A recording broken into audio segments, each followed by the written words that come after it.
Look in the dictionary under the word workaholic and you may just find a picture of James Lavelle, the driving force behind the ever-evolving behemoth that is Unkle. At the age of 18, he was also responsible for founding the legendary Mowax label, which released one of electronic music's most celebrated albums, DJ Shadow's Introducing. With Unkle's recent appearance at the Big Day Out, I probed Mr. Lavelle about where it all began. I suppose growing up with the sort of things that I did, there were certain things that were kind of big influences, mainly hip-hop and that whole kind of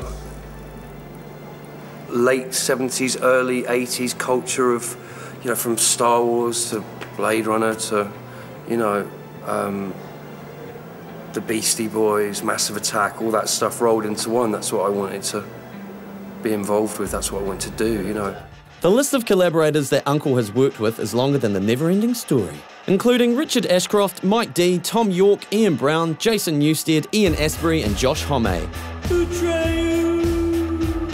The thing is that certain people I would consider to be friends, certain other people it's a working relationship. I mean, you know, a positive, but you know, I wouldn't, you know, it's more a creative journey, and I think the way that you meet is quite weird because it tends to just be from very unusual circumstances, essentially through music, and essentially just meeting people along the way, whether that be in a sort of social environment, being out in a club or in a gig or whatever, or being on tour, to meeting people through friends, or for some reason just hooking up, you know, because of maybe you've heard that somebody's into what you do or vice versa.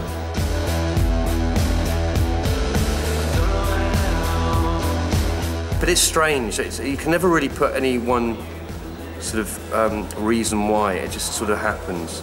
I kind of think that in certain ways Unkle maybe is an opportunity for people to do something, to step out their own box, to do something a bit different. And I think it also tends to gravitate toward, certain artists tend to gravitate towards what we do, and others not, you know.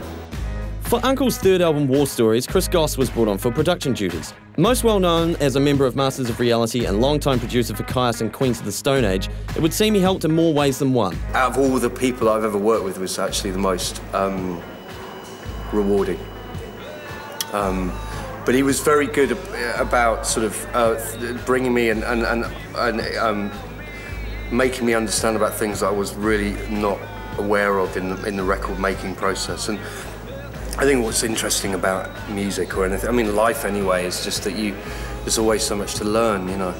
You think you know everything and then you just meet something, you're like, oh fuck, it just totally changed, just spin you on your head, you know. And he also gave me a lot of confidence, which, you know, you go through ups and downs in your life, and at sort of when most of the records I tend to have been involved with kind of happen at the down part, and they're the things that get you out of that down to, you know. And I don't know if that's kind of a certain creative process, but for me, he got me out of a pretty difficult creative phase in my life. From its humble beginnings back in 1994, the Unkle live experience has morphed into an on-stage beast consisting of bass, drums, 2 guitars, keyboards, 3 singers, and a hard-hitting lighting and visual show.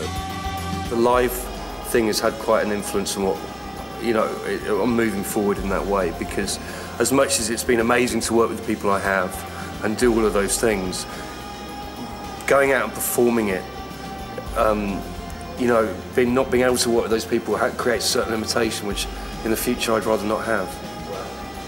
So I suppose sort of taking all that into account will, and I suppose just musically, you know, you just grow and think different things influence you. Songwriting is more interesting to me, lyrics that now than they probably were in the beginning, you know.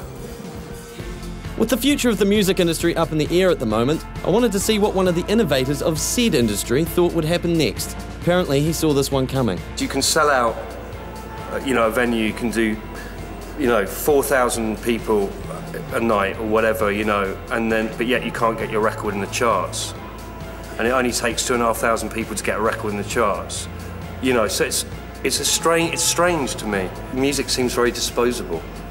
And craft and and all of those things seem to generally not be as important as they were.